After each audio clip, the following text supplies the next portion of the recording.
नमस्कार, मी दीपाली जाधव. ज्ञानसागर या आपल्या यूट्यूब चॅनलवर तुम्हा सर्वांचे पुन्हा एकदा खूप खूप स्वागत. प्रत्येक इयत्तेमधील भूगोल विषय आपण पाठ्यक्रमानुसार वस्तुनिष्ठ स्वरूपात अभ्यासत आहोत. चला तर मग सुरुवात करूया.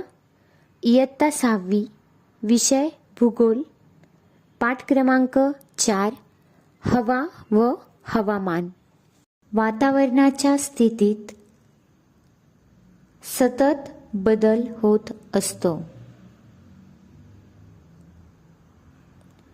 एखाद्या ठिकाणच्या वातावरणाच्या अल्पकालीन स्थितीला हवा असे म्हणतात. उदाहरणार्थ थंड हवा, दमट हवा, कोरडी हवा इत्यादी. प्रत्येक ऋतूचा विशिष्ट कालावधी असतो.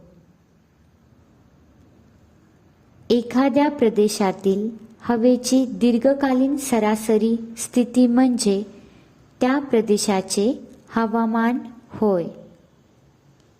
उदाहरणार्थ शीत व कोरडे हवामान, उष्ण व दमट हवामान याप्रमाणे.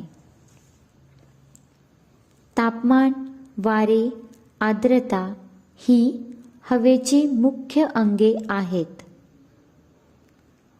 हवेतील घटकांचा आपल्या दैनंदिन व्यवहार व जीवनशैलीवर परिणाम होतो. पृथ्वीच्या पृष्ठभागास सूर्यापासून उष्णता मिळते. तापलेल्या भूपृष्ठाच्या सानिध्यामुळे जवळची हवा तापते व त्यानंतर हवेचे वरचे थर क्रमाक्रमाने तापतात. समुद्रसपाटीपासून जसजसे उंच जावे तसतसे हवेचे तापमान कमी होत जाते. विषुववृत्तापासून दोन्ही ध्रुवांकडे तापमान कमी होत जाते. हवेला वजन असते, त्यामुळे दाब किंवा भार निर्माण होतो. हवेच्या दाबाला वायुभार असेही म्हणतात. वातावरणातील सर्वात खालच्या थरावर त्यावरील हवेचा दाब पडतो व हवेची घनता वाढते. पृथ्वीच्या पृष्ठभागालगत हवेचा भार जास्त असतो. हवेचा भार किंवा दाब उंचीनुसार कमी होतो, त्यास ऊर्ध्वदाब किंवा ऊर्ध्वभार असे म्हणतात. तापमानातील फरकामुळे देखील हवेच्या दाबात किंवा हवेच्या भारात बदल होतो. तापमानातील फरकामुळे हवेच्या दाबात क्षितिज समांतर दिशेत म्हणजेच आडव्या दिशेत बदल घडून येतात. जास्त हवेच्या दाबाकडून कमी हवेच्या दाबाकडे हवा क्षितिज समांतर दिशेत वाहते, त्यास वारा असे म्हणतात. कमी व जास्त हवेच्या दाबातील फरकानुसार वाऱ्याचा वेग ठरतो. वातावरणात बाष्प असते. जास्त बाष्प असलेली हवा दमट असते. वातावरणातील दमटपणास आर्द्रता असे म्हणतात.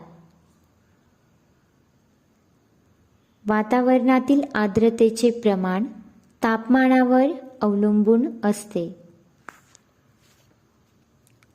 जास्त तापमानाच्या हवेत जास्त बाष्प सामावते.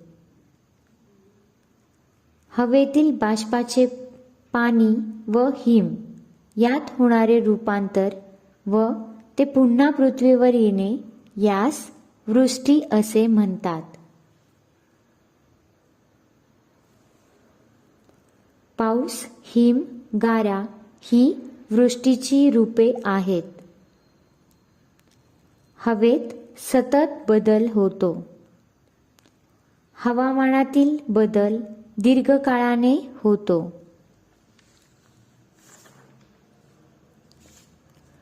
अक्षवृत्तीय स्थान, समुद्रसपाटीपासून उंची, सागरी प्रवाह हे घटक हवामानावर परिणाम करतात.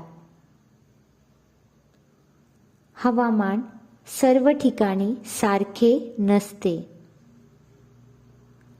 पर्वतरांगा, जमिनीचा प्रकार, स्थानिक वारे इत्यादी घटक हवामानावर परिणाम करतात.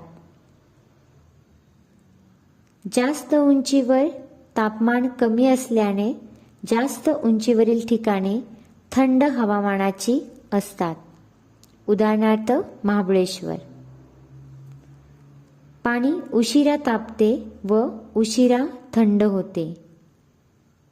पाण्याच्या तापण्याच्या गुणधर्मामुळे समुद्रकिनाऱ्याजवळील हवामान दमट स्वरूपाचे असते.